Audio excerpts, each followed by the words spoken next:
Ulasan Media.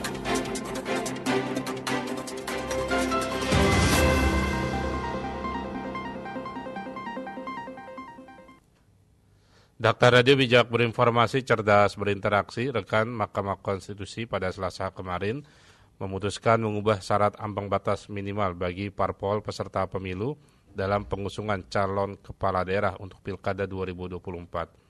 Dampaknya rekan yang terbaru ini sejumlah elit partai seperti Golkar misalnya yang ditanggapi oleh Abu Rizal Bakri yang juga selaku Ketua Dewan Pembina Partai Golkar ini mengatakan negosiasi ini harus dilakukan ulang menyusul putusan baru dari Mahkamah Konstitusi.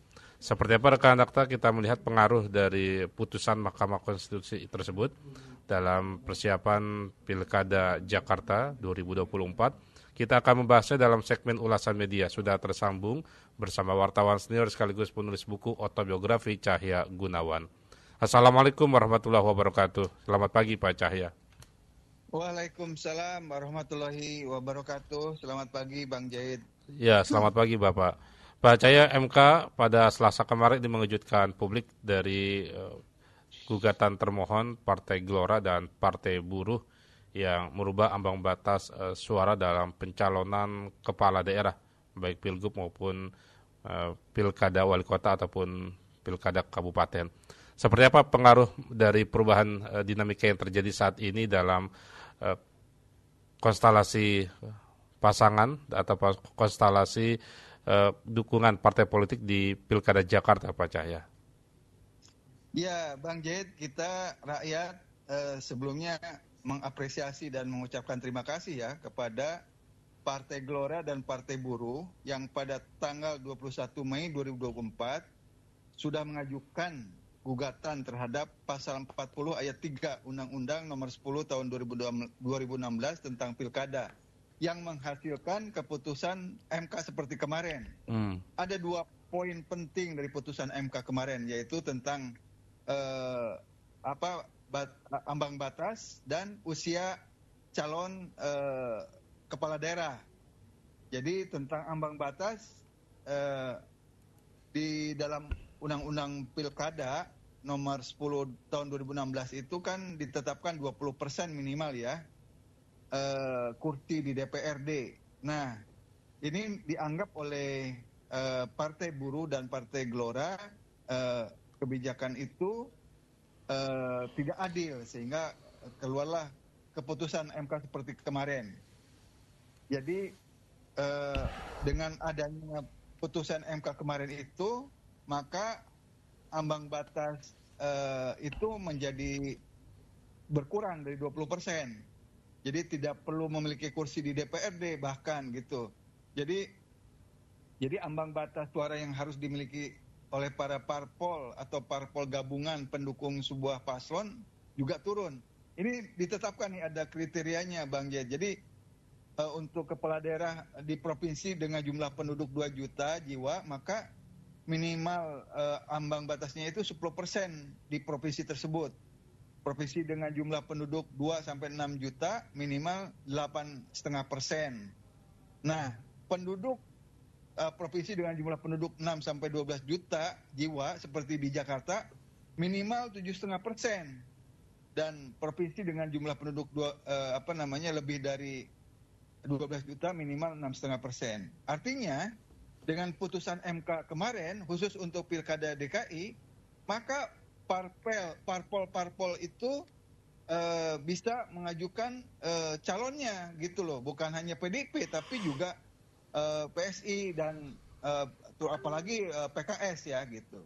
Nah, tapi keputusan MK yang menyenangkan rakyat ini nampaknya tidak akan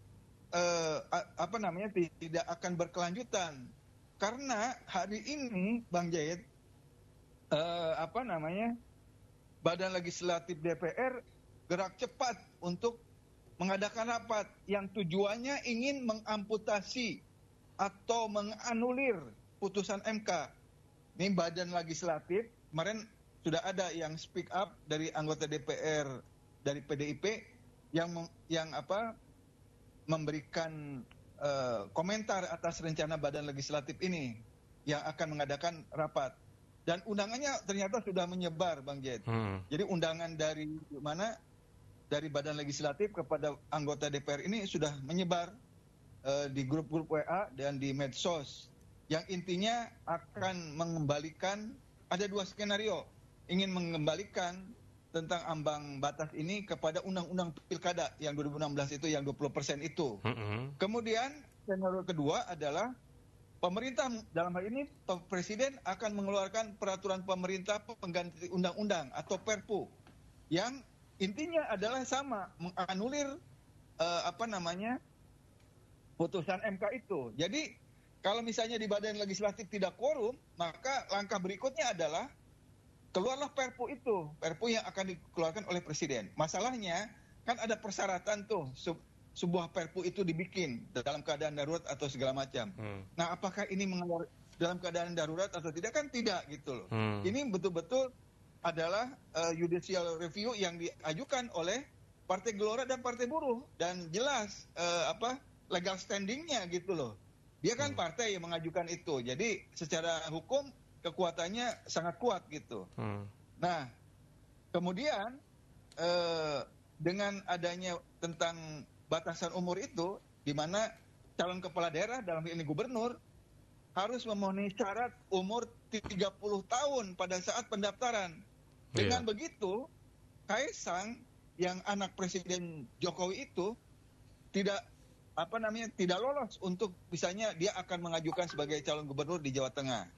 Nah, itulah sebenarnya poin penting dari putusan MK itu. Memang bisa mengobrak-abrik semua peta politik yang skenario kartel politik yang berhimpun di Koalisi Indonesia Maju Plus itu akan bubar dengan adanya putusan dari MK ini. Tapi yaitu tadi, putusan MK ini akan sekuat tenaga untuk dibatalkan oleh Badan Legislatif DPR dan Perpu. Nah, ini menjadi aneh, Bang Jed.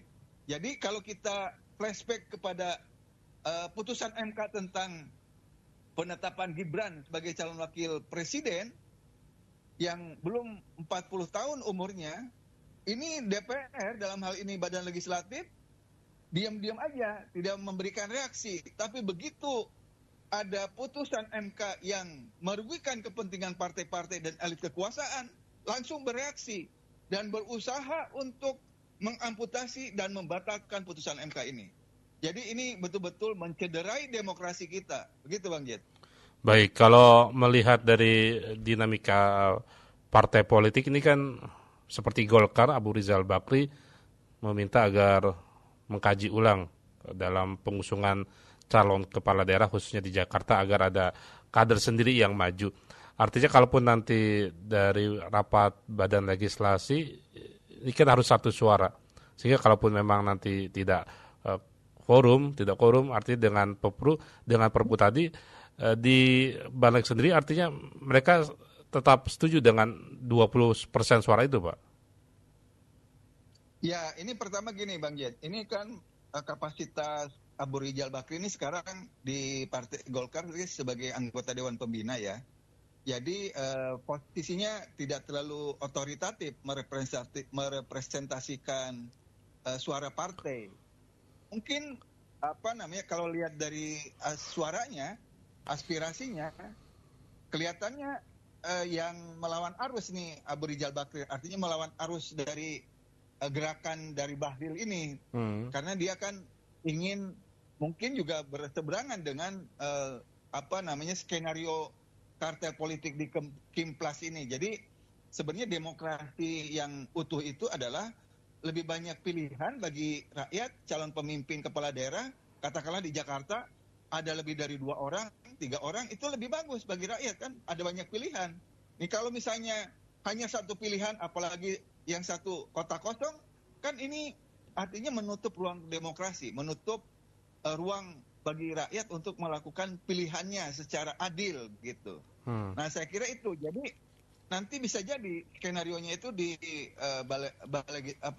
Badan Legislatif ini, kan ini acaranya nanti ini ininya sudah beredar nih, undangannya kepada pimpinan dan anggota Badan Legislatif, agenda rapat Baleg. Pada pukul 10 hari ini, Rabu 21 Agustus, rapat kerja dengan pemerintah dan DPD RI dalam rangka pembahasan RUU tentang perubahan keempat atas Undang-Undang Nomor 1 2015 tentang penetapan pemilihan gubernur, bupati, dan segala macamnya. Jadi, seperti saya sebutkan tadi, jadi akan ada 2 skenario, yaitu Baleg untuk menetapkan kembali kepada Undang-Undang Pilkada 2016 yang menetapkan ambang batas 20%. Kalau itu tidak tercapai quorumnya, maka diserahkan kepada pemerintah. Pemerintah pasti akan mengambil langkah, yaitu tadi rezim ini akan membuat Perpu itu. Jadi ini sebenarnya yang perlawanannya kan sekarang tinggal PDIP nih. Kalau di parlemen kan dikatakan di balik nih PDIP agak lemah gitu. Sementara partai-partai lain pasti mendukung akan menolak putusan MK gitu, termasuk PKS, Bang Jet. Jadi itulah yang kelihatannya di Baleg ini akan quorum juga tanpa ada Perpu. Jadi yang akan direvisi itu, maksudnya yang akan rekomendasi dari Baleg itu adalah menetapkan Undang-Undang Pilkada 2016. Jadi revisinya itu adalah tentang pasal 40 itu. Ayat 3 itu yang menguatkan tentang ambang batas 20% itu. Dengan kata lain akan mengkoreksi putusan MK itu. Begitu Bang Jet. Berarti secara tidak langsung kalaupun nanti Banleg menolak putusan MK, ini mengurangi kerja politik dari PDIP dan Anies, begitu Pak ya? Iya, ini juga gini Bang Jet. Jadi walaupun misalnya putusan MK ini berlaku nanti, Anies pun belum tentu dicalonkan oleh PDIP. Tapi tidak menutup kemungkinan partai yang lain, misalnya PAN atau apa gitu ya.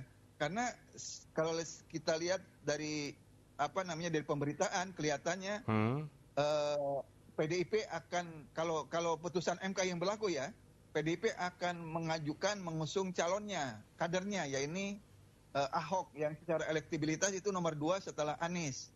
Mungkin wakilnya Rano Karno, gitu yang saya amati begitu. Jadi Anies bisa aja diusung oleh partai lain, karena nanti partai lain tuh bisa mengajukan juga, bisa PAN atau bahkan kayak P3 yang cuma 1 kursi bisa mengajukan juga. Karena ada ambang batas yang turun itu jadi 7,5%. Bahkan tanpa kursi pun bisa sebenarnya gitu. Asal dia peserta pemilu dalam pemilu legislatif kemarin. Begitu Bang Jet. Baik Pak Cahit, terima kasih catatannya pagi hari ini Pak. Sama-sama Bang Jet. Terima kasih. Assalamualaikum warahmatullahi wabarakatuh. Waalaikumsalam warahmatullahi wabarakatuh. Ulasan media bersama wartawan senior sekaligus penulis buku autobiografi Cahya Gunawan.